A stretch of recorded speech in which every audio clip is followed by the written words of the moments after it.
Então veja aí na tela um caso interessante sobre descumprimento de cláusula de confidencialidade. E a esse caso, como havia cláusula de confidencialidade específica, quando parou no judiciário, ganhou a parte que teve a informação aí revelada para outra. É um caso interessante para mostrar a importância de tratar a confidencialidade nos contratos. Então, um bom contrato reflete o interesse das duas partes.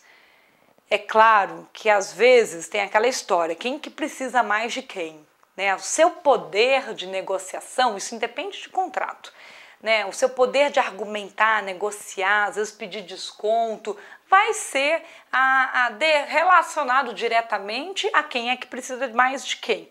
Mas lembre-se, não prometa o impossível, não faça um mau contrato, um mau acordo, porque às vezes um único contrato mal feito bota a perder uma história inteira, uma carreira inteira, toda uma reputação no mercado, e aí é difícil a questão do arrependimento, né? Então tem gente às vezes que vamos, e quando vê depois gerou algo que pode botar a perder, às vezes, empresas de mais de 100 anos, várias gerações ali com uma empresa.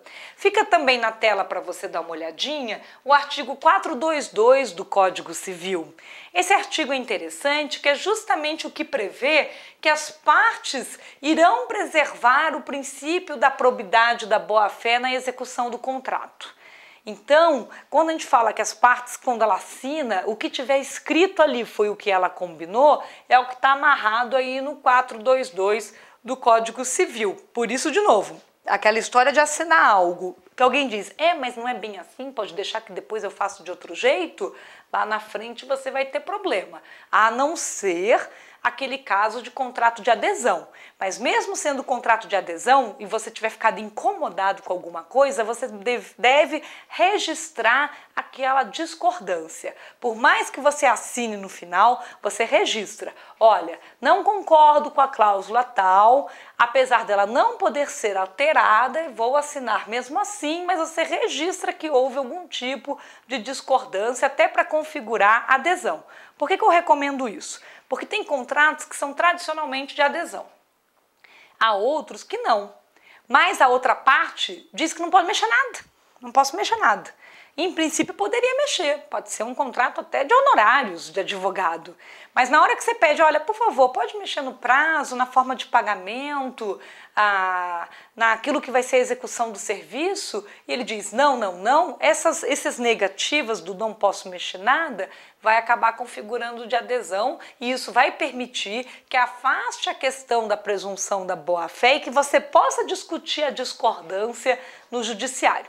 Entendeu o raciocínio? Olha que interessante, né? Super importante, porque tem gente que fala assim, eu peço, ele diz que não pode mudar, então tem uma hora que eu não peço mais. Quantos gestores eu já vi dizer que, Patrícia, quando o contrato é de tal empresa, toda vez que eu peço para mudar, ela nunca muda, então eu parei de pedir. Você parou de pedir? É importante documentar qual era a sua intenção naquele contrato, troca um e-mailzinho, espera a outra parte confirmar por escrito, não precisa ser em papel, de que que não pode mexer naquele item, né? Hoje muitos contratos que só é permitido mexer nos anexos, no SLA, o contrato guarda-chuva não é mexido, mas isso não quer dizer que você não possa manifestar a opinião a respeito das cláusulas ali estabelecidas.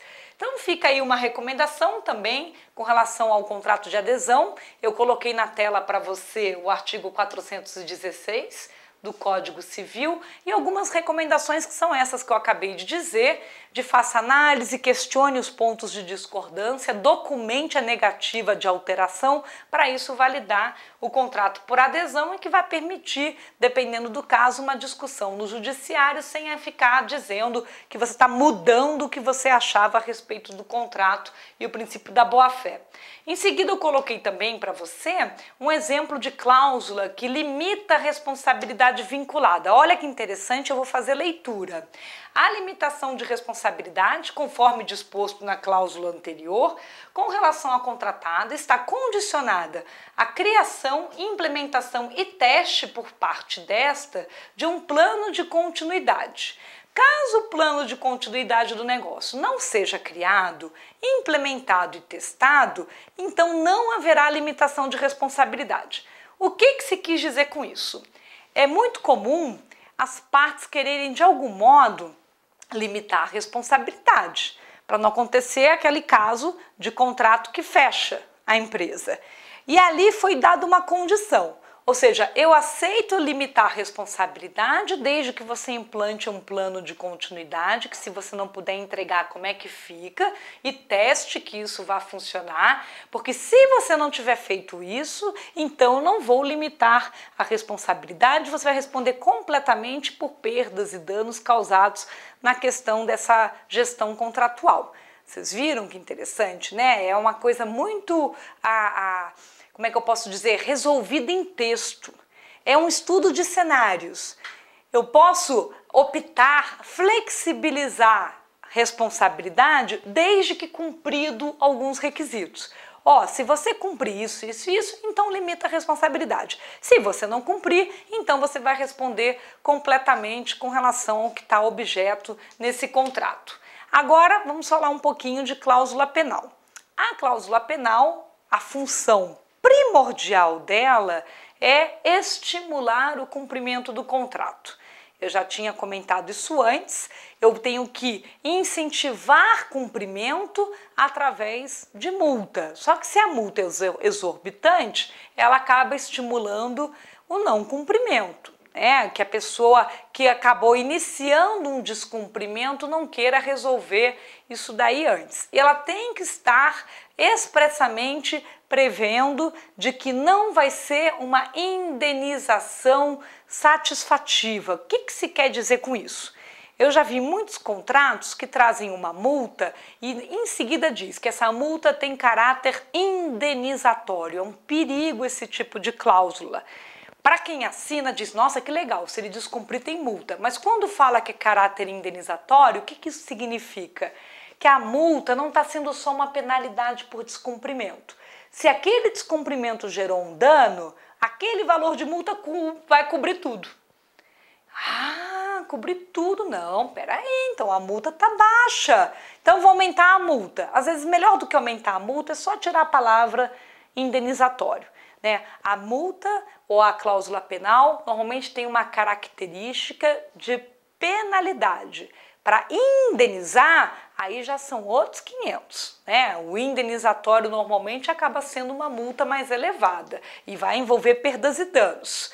A questão da cláusula de rescisão imotivada também é interessante, foi aquilo que a gente tinha comentado. Se eu quiser encerrar antes do tempo, será que vou ter que pagar alguma multa?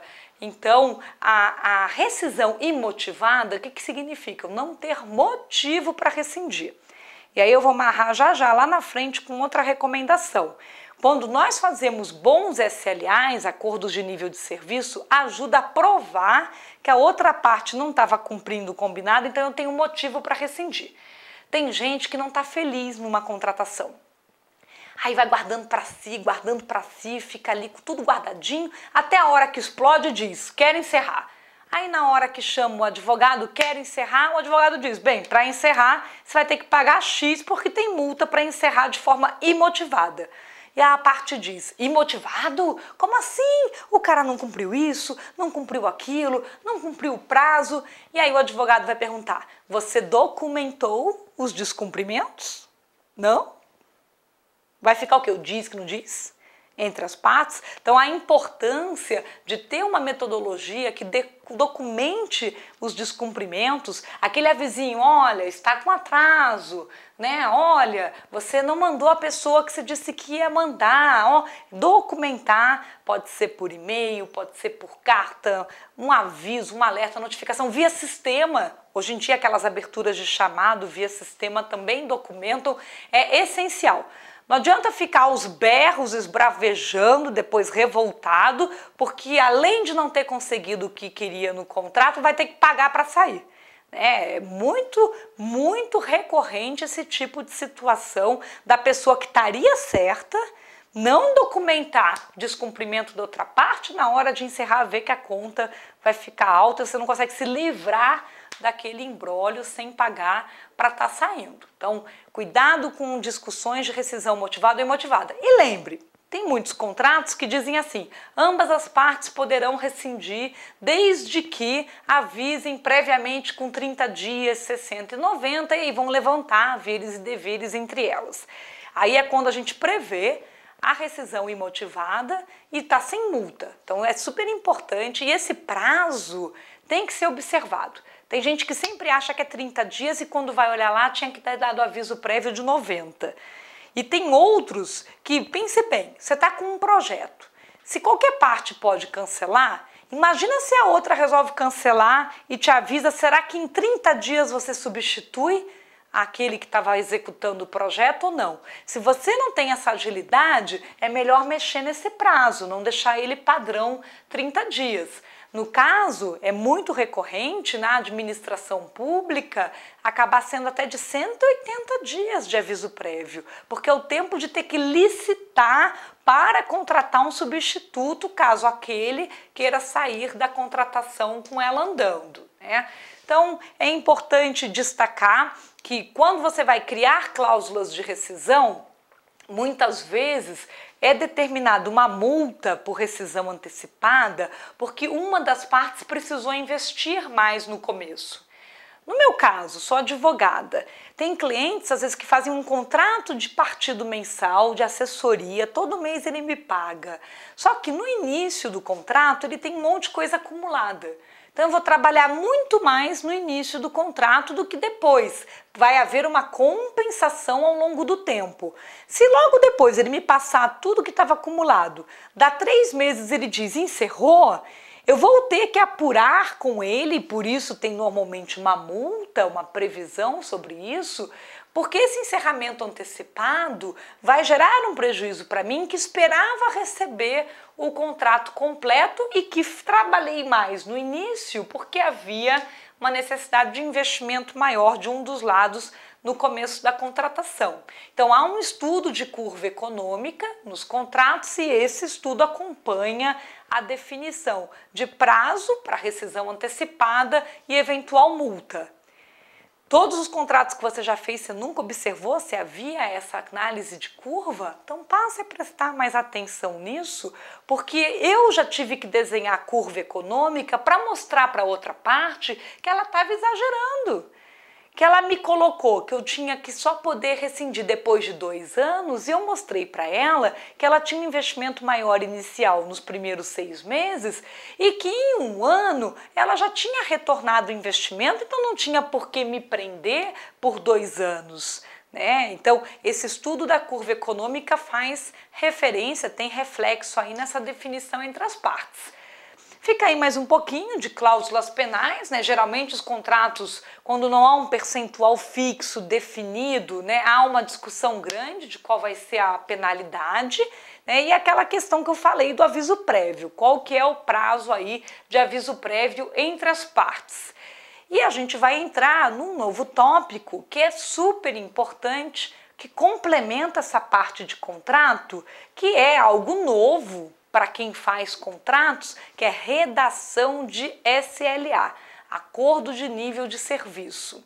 É muito recorrente, muito comum o SLA ser uma tabela. Fala, Patrícia, uma tabela? É, porque a tabela de um SLA muitas vezes vai dizer níveis de serviço, porcentagem de atendimento, qual é a recorrência daquilo ali. Não necessariamente um SLA tem que ser um monte de texto. O SLA tem como principal importância, relevância, deixar claro a metodologia para medir o padrão de qualidade na execução do trabalho.